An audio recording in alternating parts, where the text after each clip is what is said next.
ನಮಸ್ಕಾರ ಬಂಧುಗಳೇ, asset media video ಚಾನಲ್ಗೆ ನಿಮ್ಮೆಲ್ಲರಿಗೂ ಸ್ವಾಗತ ಬಯಸ್ತಾ ನಾನು ಡಾಕ್ಟರ್ ಕಮಲಂ ಕೃಷ್ಣ, ಸಹಜ ಆಹಾರ ಹಾಗೂ ಪಾರಂಪರಿಕ ಬಿಂದು ಸ್ಪರ್ಶ ತಜ್ಞ. ಕಳೆದ ಸಂಚಿಕೆಯಲ್ಲಿ ನಮ್ಮ ಆರೋಗ್ಯ ಅನ್ನೋ ಹೂವಿನ 2 ದಳಗಳನ್ನು ನೋಡಿದ್ದೀವಿ.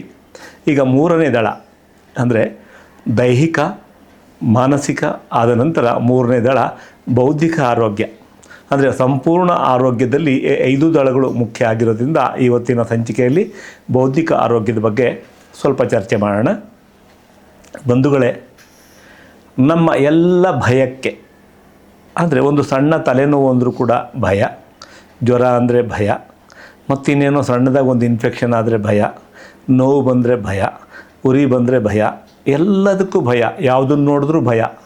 ಯಾಕೆ ಇಷ್ಟೊಂದು ಭಯ ಯಾಕೆ ನಮಗೆ ಬರ್ತಿದೆ?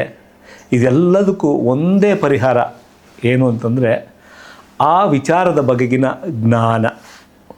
ಆ ಜ್ಞಾನ ಕಡಿಮೆ ಇರೋದ್ರಿಂದಲೇ ನಾವಿಷ್ಟೆಲ್ಲ ಆತಂಕಕ್ಕೆ ಒಳಗಾಗುವಂಥದ್ದು. ಯಾವುದೇ ಒಂದು ವಿಚಾರ ಆಗಿರಲಿ, ಭಯ ಯಾಕೆ ಬಂತು ಅಂತಂದರೆ ನನಗೆ ಅದರ ಜ್ಞಾನ ಇಲ್ಲ. ಹಿಂದೆಲ್ಲ ಏನು ಅಂತಂದರೆ ಕೂಡು ಕುಟುಂಬ, ಮನೆಯಲ್ಲಿ 3-4 ತಲೆಮಾರಿನ ಜನಗಳು ಒಟ್ಟಿಗೆ ಇರ್ತಿದ್ರು.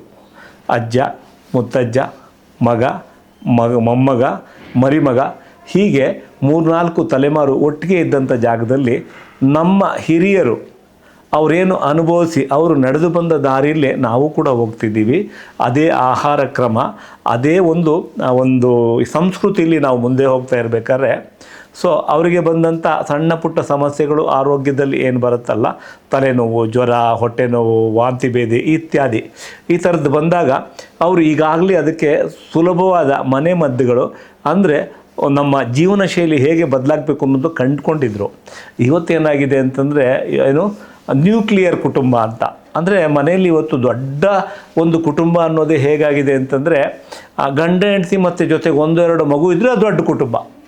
ಆ ಮಟ್ಟಕ್ಕೆ ನಾವು ತಲುಪಿದ್ದೀವಿ. ಹಾಗಾಗಿ ಬದುಕಿಗೆ ನಮ್ಮ ಸಂತೋಷವಾಗಿ ಸುಖವಾಗಿ ಬದುಕಲಿಕ್ಕೆ ಈ ಸಣ್ಣ ಸಣ್ಣ ಸಮಸ್ಯೆಗಳನ್ನು ಎದುರಿಸಲಿಕ್ಕೆ ಬೇಕಾದ ಜ್ಞಾನ ನಮ್ಮ ಹತ್ರ ಇಲ್ಲ. ಯಾಕೆಂದರೆ ಅದರಿಂದ ನಾವೇ ಸ್ವತಂತ್ರದ ಒಂದು ಹೆಸರಿನಲ್ಲಿ ನಾವು ಸ್ವತಂತ್ರವಾಗಿ ಬದುಕಬೇಕು ಅನ್ನೋ ಒಂದು ಹೆಸರಿನಲ್ಲಿ ದೂರ ಆಗಿ ಆ ಎಲ್ಲ ಜ್ಞಾನದಿಂದ ದೂರ ಉಳ್ಕೊಂಡ್ಬಿಟ್ಟಿದ್ದೀವಿ. ಹಾಗಾಗಿ ಆ ಒಂದು ಭಯ ನಮ್ಮನ್ನು ಕಾಡ್ತಾ ಇದೆ, ಯಾಕೆಂದರೆ ಅದ್ರ ಬಗ್ಗೆ ಜ್ಞಾನ ಇಲ್ಲ. ಯಾವಾಗ ಒಂದು ವಿಚಾರದ ಬಗ್ಗೆ ನಮಗೆ ಜ್ಞಾನ ಬರುತ್ತೆ, ಉದಾಹರಣೆಗೆ ಒಂದು ಸಣ್ಣ ತಲೆನೋವು ಅಂತಲೇ ಇಟ್ಕೊಳ್ಳೋಣ. ಒಂದು ಕ್ಷಣ ಯೋಚನೆ ಮಾಡಿ, ಯಾಕೆ ಬಂದಿರ್ಬೋದು, ಇಂದಿನ ದಿನದ ನನ್ನ ಜೀವನ ಕ್ರಮ ಏನಾಗಿತ್ತು, ಆಹಾರದಲ್ಲಿ ಏನು ಬದಲಾವಣೆ ಆಗಿತ್ತು, ನನ್ನ ಭಾವನೆಯಲ್ಲಿ ಏನು ಏರುಪೇರಾಗಿತ್ತು, ಇದನ್ನು ಒಂದು ಕ್ಷಣ ನಾವು ಯೋಚನೆ ಮಾಡಿದರೆ ಪರಿಹಾರ ನಮಗೆ ಕಂಡ್ಕೋಬೋದು, ಸುಲಭವಾಗಿ ಕಂಡ್ಕೋಬೋದು. ಯೋಚನೆ ಮಾಡುವಷ್ಟು ನಮಗೆ ಒಂದು ತಾಳ್ಮೆ ಇಲ್ಲ.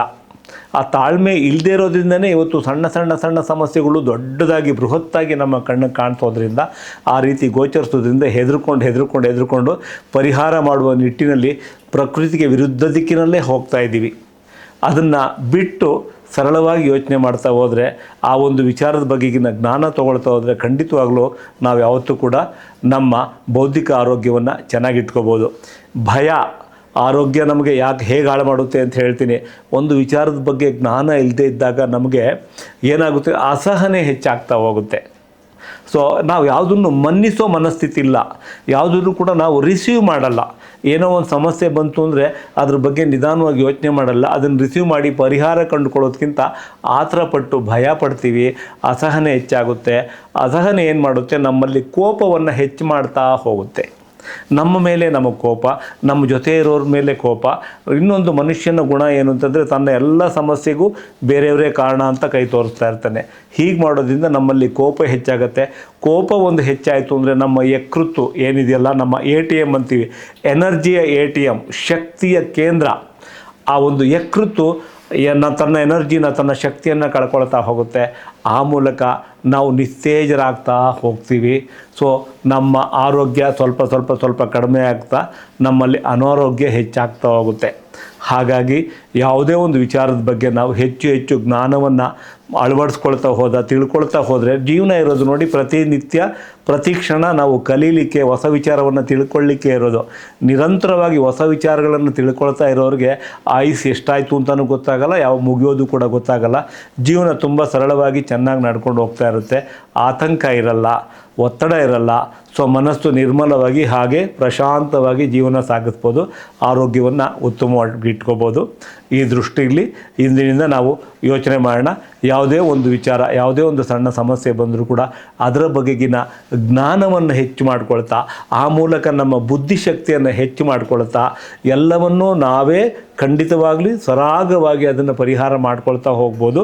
ಆ ನಿಟ್ಟಿನಲ್ಲಿ ಜ್ಞಾನವಂತರಾಗ್ತಾ ನಮ್ಮ ಬೌದ್ಧಿಕ ಶಕ್ತಿಯನ್ನು, ಬೌದ್ಧಿಕ ಆರೋಗ್ಯವನ್ನು ಉತ್ತಮವಾಗಿ ಇಟ್ಕೊಂಡು ನಿರಂತರವಾಗಿ ನಾವು ಆರೋಗ್ಯವಾಗಿ ಉಳಿಯೋಣ ಅಂತ ಹೇಳ್ತಾ ಇಂದಿನ ಸಂಚಿಕೆನ ಇಲ್ಲಿಗೆ ಕೊನೆ ಮಾಡ್ತಾ ಇದ್ದೀನಿ.